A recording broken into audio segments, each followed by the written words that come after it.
দেখুন অনেকেই হচ্ছে আলু দিয়ে মাছের ঝোল খেয়েছেন, একবার এভাবে বানিয়ে দেখুন।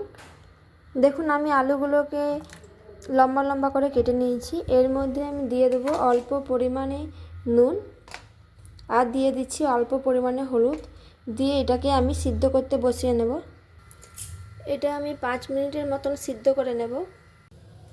দেখুন আমি এবার আলুগুলোকে সিদ্ধ হয়ে গেছে, নামিয়ে নিয়েছি।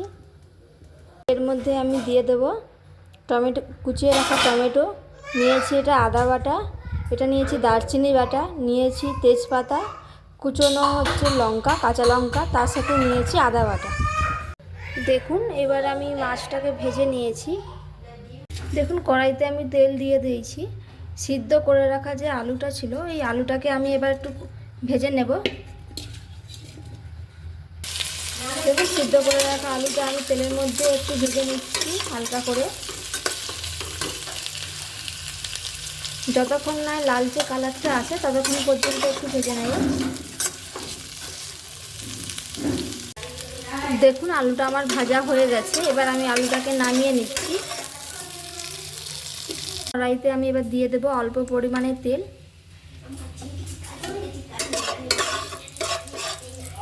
দেখুন এর মধ্যে দিয়ে দিলাম আমি তেজপাতা। এবার আমি এর মধ্যে দিয়ে দিলাম কাঁচা লঙ্কা, এর মধ্যে কুচি করে রাখা টমেটো কুচিটা দিয়ে দিচ্ছি। এর মধ্যে আমি দিয়ে দেবো অল্প পরিমাণে নুন। নুনটা দিচ্ছি যাতে টমেটোটা তাড়াতাড়ি গলে যায়। এখানে আমি টমেটোর পরিমাণটা একটু বেশি নিয়েছি। যারা তেল মশলা কম খাওয়ার খেতে চান তারা জিরে আদা দিয়ে তরকারিটা আমি যেহেতু বানাচ্ছি সেহেতু এখানে টমেটোর পরিমাণটা একটু বেশি রাখবো। এটা গলে গেছে, এবার এর মধ্যে দিয়ে দিলাম আমি আদা বাটা। দেখুন এর মধ্যে দিয়ে দিলাম আমি আগে থেকে বেটে রাখা দারচিনি বাটা। এবার আমি এর মধ্যে দিয়ে দেবো জিরে বাটা।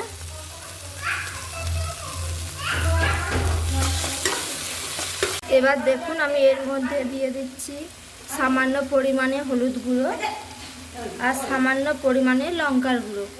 যেহেতু সিদ্ধ করার সময় হলুদটা দিয়েছিলাম তাই সামান্য পরিমাণে হলুদ গুঁড়ো দিয়ে দিচ্ছি, আর কাঁচা লঙ্কা দেওয়া আছে তাই জন্য আমি সামান্য পরিমাণে লঙ্কার গুঁড়োটা দিয়েছি।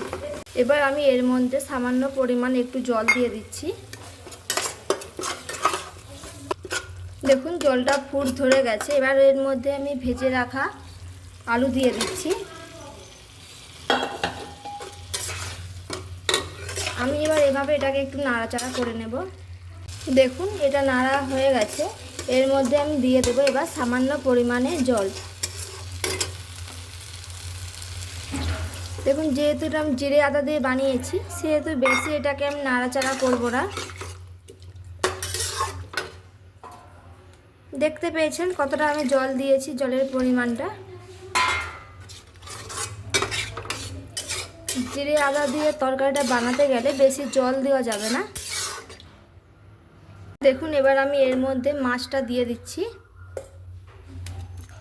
আমি একটু আগে থেকেই মাছটা দিয়ে রাখলাম যাতে এর মধ্যে মাছের মধ্যে মশলা জলটা ঢোকে।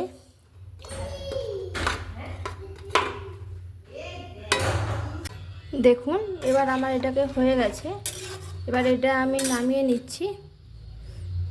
যারা কম তেল মশলাযুক্ত খাবার খেতে চান তারা একবার আলু দিয়ে মাছের ঝোলটা এভাবে একবার বানিয়ে দেখুন।